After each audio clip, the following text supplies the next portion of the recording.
अब दोस्तों, देश में कई मुद्दों को लेकर के चल रहे विवाद के बीच असम से बड़ी खबर आ रही है। असम के अंदर एक बार फिर से भारी तबाही, जिसमें 18,000 से ज्यादा लोगों के घर जो है प्रभावित हुए हैं दोस्तों।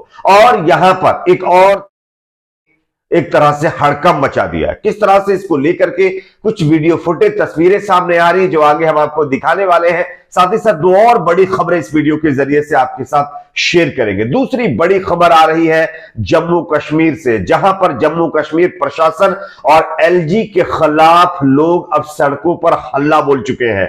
लोगों ने एलजी के खिलाफ प्रदर्शन शुरू कर दिया है और उनकी कुछ मांगे हैं जिसकी जानकारी भी आगे आपको देंगे। तीसरी बड़ी खबर राहुल गांधी की भारत जोड़ो यात्रा को लेकर के आ रही है। अब भारत जोड़ो यात्रा में कांग्रेस पार्टी की तरफ से बीजेपी के नेता और देश के प्रधानमंत्री नरेंद्र मोदी, अमित शाह और स्मृति ईरानी को भी इनविटेशन दिया गया है। उनको भी इस यात्रा में जुड़ने के लिए कहा गया है। किस तरह से, इस पर भी जानकारी देंगे। उससे पहले छोटी सी रिक्वेस्ट करेंगे, इस वीडियो को ज्यादा से ज्यादा लाइक करिए, शेयर करिए, चैनल को सब्सक्राइब जरूर कर लीजिए दोस्तों। बात करेंगे पहली और बड़ी खबर आ रही है असम से, जहां पर दोस्तों कुछ दिन पहले बाढ़ आई थी। बाढ़ में लाखों लोग घर से बेघर हो गए थे और कई लोग जो है इसमें मारे भी गए थे। लेकिन अब जो है असम के अंदर एक और तबाही आ चुकी है। मैं आपको खबर दिखा रहा हूं, आप इस खबर को देख सकते हैं।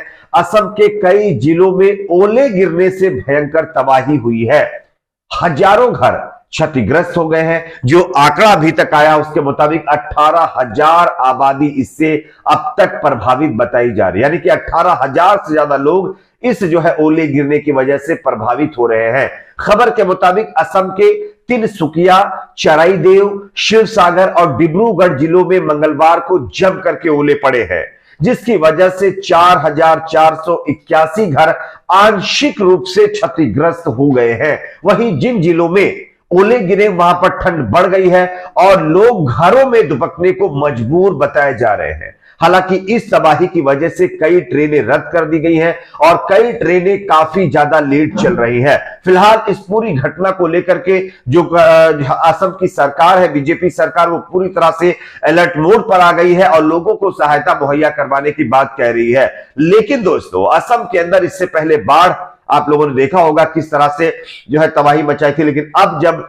जो है ओले पड़ रहे हैं, वो भी इस कदर की हजारों लोगों को घर से जो है बेघर होना पड़ रहा है, तो ये कहीं ना कहीं एक दुखद खबर असम से सामने आ रही है। आपकी अपनी इस पर क्या राय है, कमेंट सेक्शन में जरूर बताइए। एक और खबर की बात करेंगे दोस्तों। अगली बड़ी खबर यहां पर आ रही है जम्मू कश्मीर से, जहां पर एक बार फिर से जम्मू कश्मीर प्रशासन के खिलाफ वहां के लोगों ने मोर्चा खोल दिया है। जम्मू कश्मीर के एलजी के खिलाफ, मनोज सिन्हा के खिलाफ मोर्चा खोल दिया। उनकी क्या मांगे हैं जरा मैं आपको पढ़ के बताता हूं। कश्मीरी पंडितों ने पुनर्वास के मुद्दे पर सोमवार को जम्मू कश्मीर में सरकार के खिलाफ विरोध प्रदर्शन किया है। यानी कि मोदी सरकार के खिलाफ विरोध प्रदर्शन किया है। कश्मीरी पंडित प्रवासी कर्मचारियों ने उपराज्यपाल की उस टिप्पणी का भी विरोध किया है जिसमें मनोज सिन्हा ने कहा था कि जो कर्मचारी काम नहीं करते उन्हें भुगतान नहीं किया जाएगा। इससे पहले कश्मीरी पंडितों ने यह आरोप लगाते हुए विरोध किया था कि उन्हें जो है टेररिस्ट से धमकियां मिल रही हैं और वे काम पर वापस नहीं जा सकते। प्रदर्शनकारियों ने सोमवार को आरोप लगाया कि एलजी कश्मीरी पंडितों की घटनाओं की सामान्य करने की कोशिश कर रहे हैं।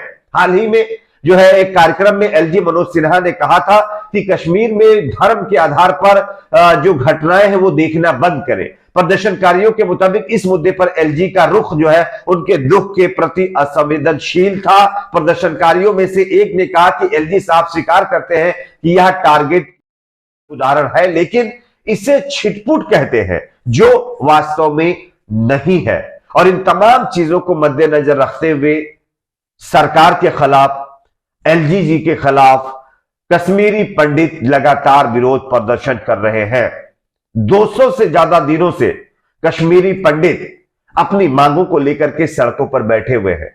उनका साफ तौर पर कहना है कि उनकी जो मांगे हैं वो सरकार को माननी चाहिए और जब तक उनकी मांगों को नहीं माना जाता तब तक जो है हम अपने प्रदर्शन को खत्म नहीं करेंगे। वैसे कश्मीरी पंडितों के दुख पर मूवी बनाने वाला गैंग अब पूरी तरह से खामोश है।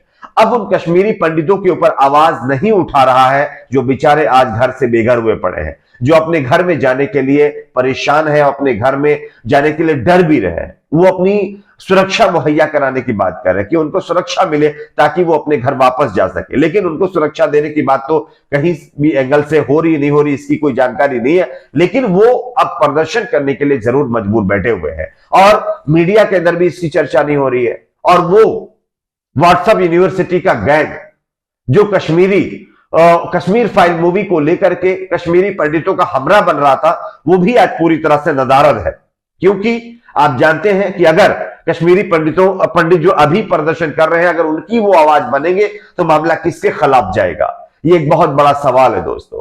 खैर, एक और खबर की बात करेंगे जो कि भारत जोड़ो यात्रा को लेकर के सामने आ रही है। आप जानते हैं कि भारत जोड़ो यात्रा दिल्ली में प्रवेश कर चुकी है। राहुल गांधी की टी शर्ट, उनके जूते और उनके न जाने दाढ़ी के जैसे कई चीजों पर बीजेपी के नेता कटाक्ष कर रहे हैं। लेकिन इसी बीच अब भारत जोड़ो यात्रा में देश के गृह मंत्री अमित शाह, देश के प्रधानमंत्री नरेंद्र मोदी और केंद्रीय मंत्री स्मृति ईरानी को दावत दे दी गई है कांग्रेस पार्टी की तरफ से। मैं आपको खबर भी दिखा रहा हूं, आप देख सकते हैं।